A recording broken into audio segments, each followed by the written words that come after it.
This happened when I was 18. I'm 22 now and I live in San Antonio, Texas. It was my senior year of high school, right when COVID was starting to blow up and everything began shutting down, including my school. Even though everyone was supposed to be quarantining and staying home, my friend group and I were going out more than ever.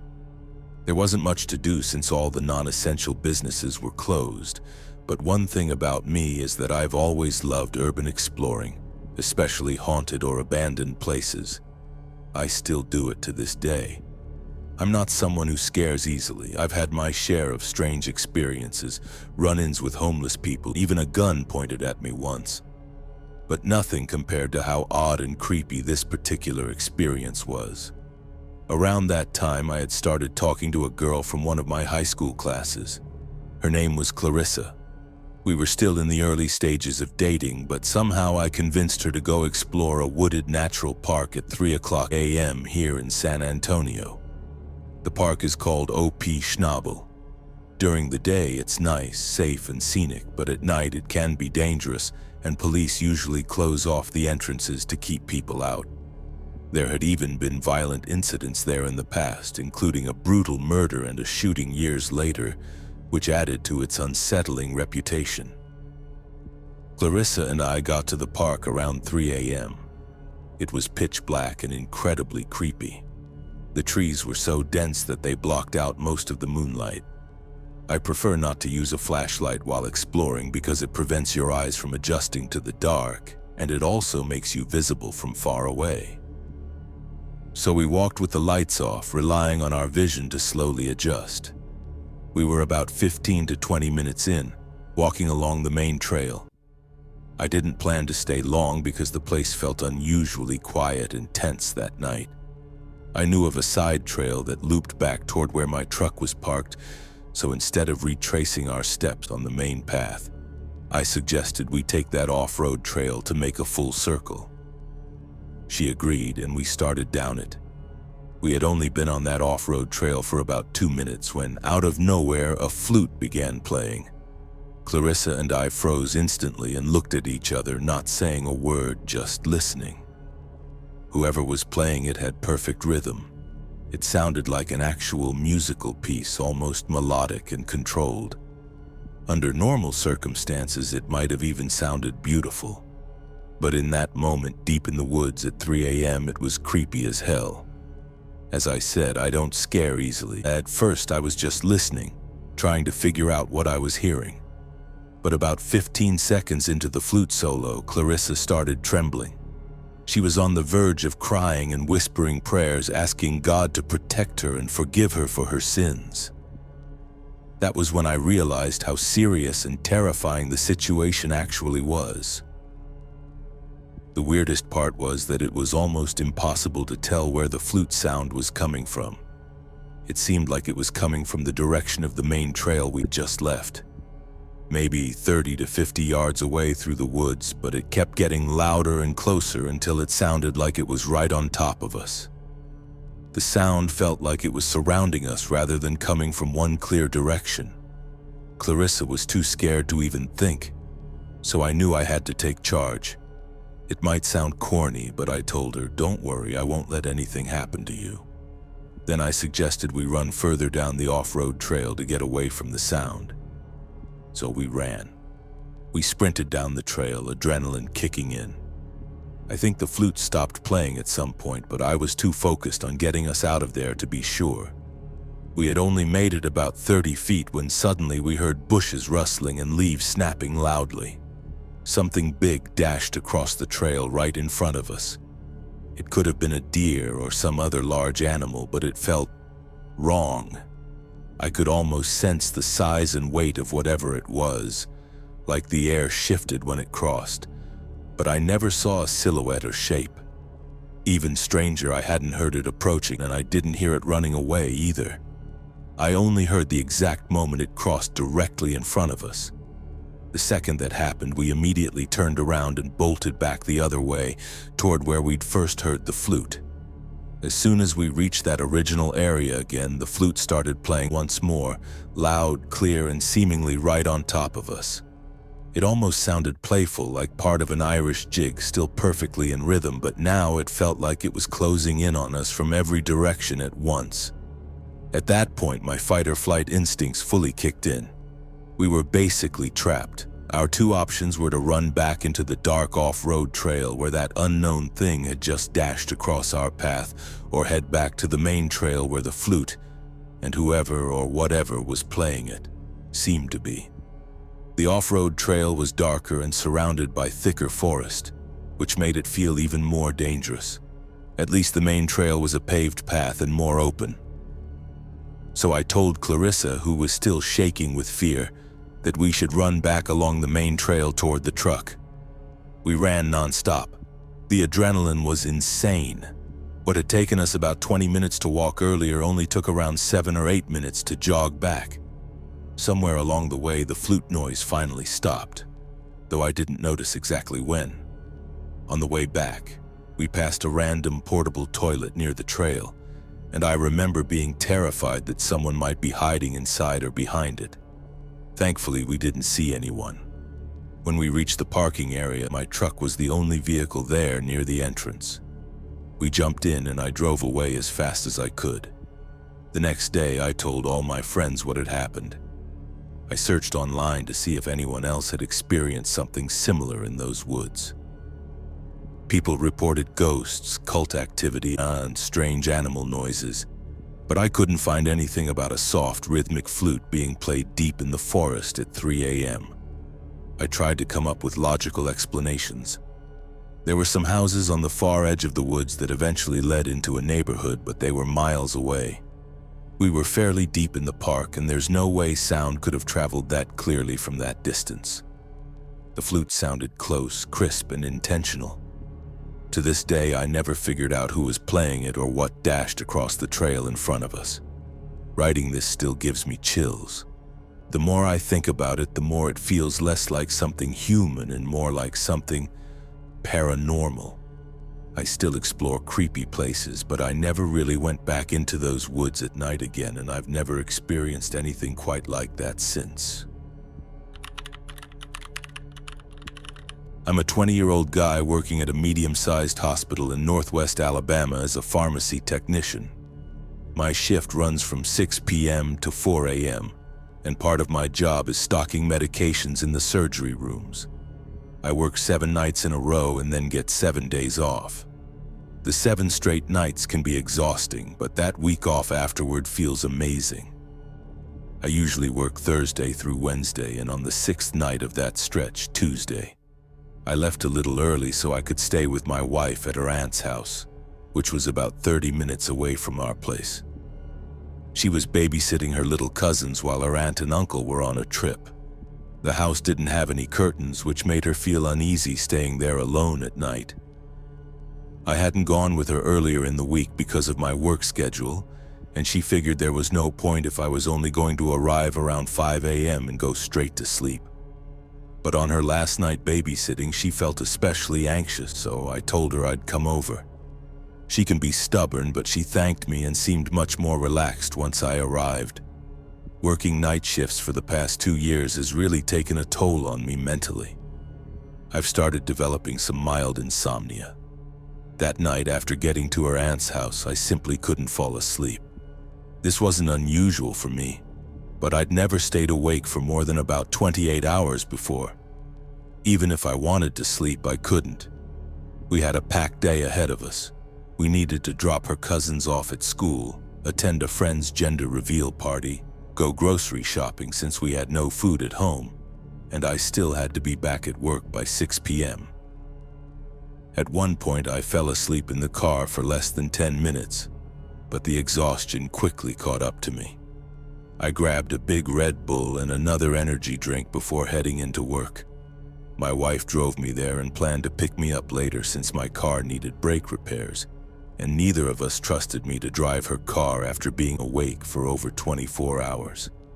By Wednesday night, I had been awake since around 2 p.m. Tuesday afternoon. My shift started normally. As long as I stayed busy, the exhaustion didn't hit me as hard. I put in my earbuds, listened to music, and stocked medications in the surgery rooms. Late surgeries were still wrapping up and housekeeping staff were cleaning operating rooms, so it wasn't unusual to hear doors opening or see staff walking in and out to grab supplies.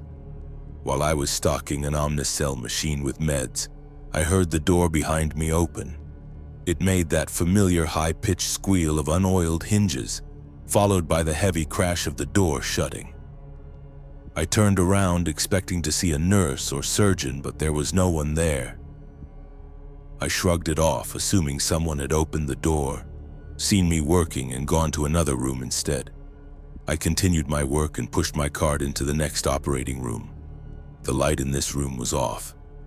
When I opened the door, I swear I saw someone hunched over by the Omnicell, digging through the sharps bin, the container where used needles and vials are disposed of. We had previously caught someone searching those bins for leftover morphine, and they'd been fired for it. So I flipped the light on, ready to ask what they were doing. The room was empty. That was when I started to get uneasy. I figured I might be seeing things from lack of sleep.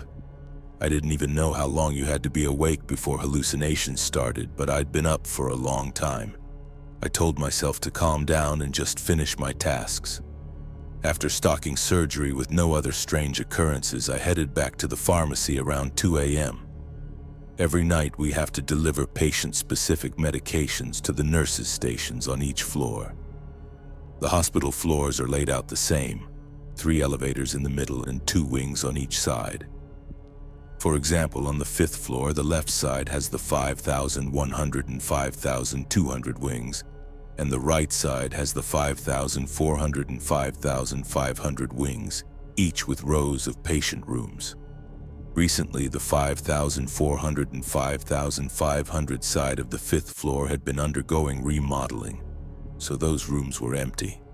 Any patients that would normally be there were temporarily placed on another floor. That meant the 5400/5500 wing was completely deserted that night. I delivered the meds to the 5,100 and 5,200 side, then decided to walk over and check out the progress of the remodeling on the empty side. As I entered that wing, I felt an immediate sense of unease. No nurses, no patients, just long, silent hallways lined with empty rooms. I was used to the quiet of operating rooms at night, but something about empty patient rooms felt far more unsettling. As I walked slowly down the 5,500 side, I heard a rattling noise, like one of the hospital beds shaking. I passed room 5512 and glanced inside. An old man was on the bed, violently shaking as if he were having a seizure. Blood was streaming from his eyes, nose, and mouth. He made a horrible gargling groan, eerily similar to the sound zombies make in horror shows. The monitor beside him was frantically beeping like it does when a patient is coding. My heart dropped. I instinctively stepped behind the door frame in shock, then immediately stepped back in, realizing he needed urgent medical attention. But when I looked again, the room was empty. The bed was perfectly made. The monitor was off. There were no signs that anyone had even been in that room for at least a day. At that moment, I was convinced I was hallucinating. I quickly turned around and headed straight back to the elevators, my chest tight and my mind racing. I rode down to the 1st floor where the pharmacy is and tried to shake it off. As the elevator doors opened, an old man in a security shirt and hospital badge stepped in. As he passed me, he casually patted my shoulder. It was the same man I had just seen seizing in that empty hospital room. He smiled at me as the elevator doors closed. I watched the floor numbers light up as the elevator carried him all the way back to the 5th floor. I didn't press any buttons, but moments later that same elevator came back down to the 1st floor and opened again. No one was inside. I ran back to the pharmacy and sat in a chair for the rest of my shift, too shaken to do anything else. While waiting for my wife to pick me up, I Googled when hallucinations start after sleep deprivation. Most sources said between 30 and 48 hours. I was on hour 38 of no sleep, so logically it made sense. But something still didn't feel right. The pharmacy is located directly beneath the remodeled 5400/5500 wing, and from outside you can see the windows at the end of those hospital wings. As I walked out to my wife's car that morning, I glanced up toward the 5th floor window. The same old man was standing there looking down at me. I got chills immediately and rushed into the car. I never told my wife what I saw that night. I'm still not sure why I hallucinated that specific man, especially since I'd never seen him before and he had no significance in my life at all. I haven't seen him again since that night, which was just under 2 weeks ago. Maybe it really was sleep deprivation playing tricks on my mind. Or maybe for one night I saw something that wasn't supposed to be there at all. I live with my boyfriend in a house that he owns. It's a modest single-story home in a good neighborhood where violent crime is typically very low. Compared to the other houses on the block, ours is on the smaller side, but even a smaller house in this area is still very desirable. It has 3 bedrooms, 2 bathrooms, and a basement. Our street is extremely quiet and offers a lot of privacy. Because of the way the road curves when we step outside, there isn't a single house directly facing ours. There are only 8 houses total on the block, and farther down the street there's a small wooded area. Last October, my boyfriend was away for a bachelor party in Las Vegas, leaving me alone in the house from Thursday to Monday. On Friday after work, I invited a few of my friends over for a wine night. We spent the evening in the living room watching scary movies and joking around, trying to enjoy the quiet weekend. At some point late that night, the doorbell rang. All of us instantly went quiet and exchanged uneasy looks. Hearing a doorbell late at night while watching horror movies felt surreal, almost like we were part of the movie ourselves. I carefully walked toward the front door and tried to peek through the window to see who was on the porch, but I couldn't get a clear view. There's only a tiny glass panel at the top of the door, so I stood on my toes and looked through it. No one was there. There were 4 cars in the driveway, so whoever rang the bell had to know people were home. I went back to my friends, and while we all agreed it was strange, we eventually brushed it off as a poorly timed ding-dong ditch prank. After everyone left, it was late enough that I went to bed and fell asleep pretty quickly. But less than an hour later, I woke up to the doorbell ringing again. Twice. I checked my phone. It was around 1 a.m. No one should be outside someone's door at that hour. I immediately called my boyfriend.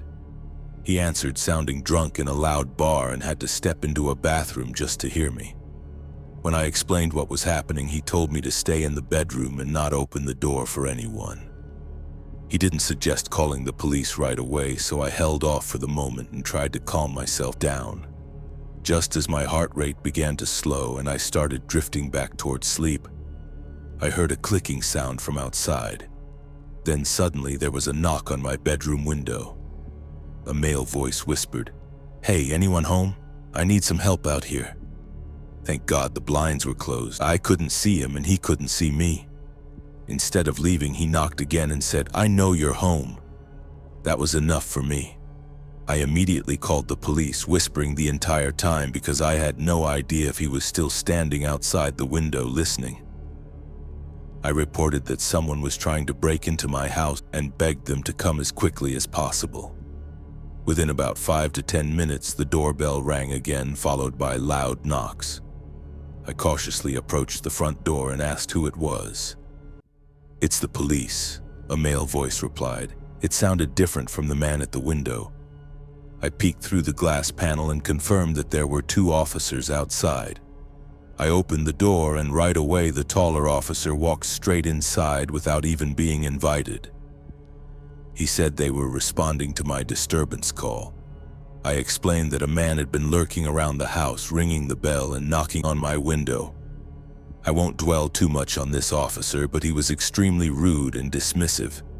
He kept talking over me and even told me to shush while I was trying to explain what happened. He asked me questions I had already answered, like what the man looked like, even though I'd made it clear I never actually saw him. At one point he even said, "Well, you're the one who called us, ma'am. If you don't want our help, we can leave." I was completely taken aback. I had never called the police before and definitely didn't expect that kind of attitude.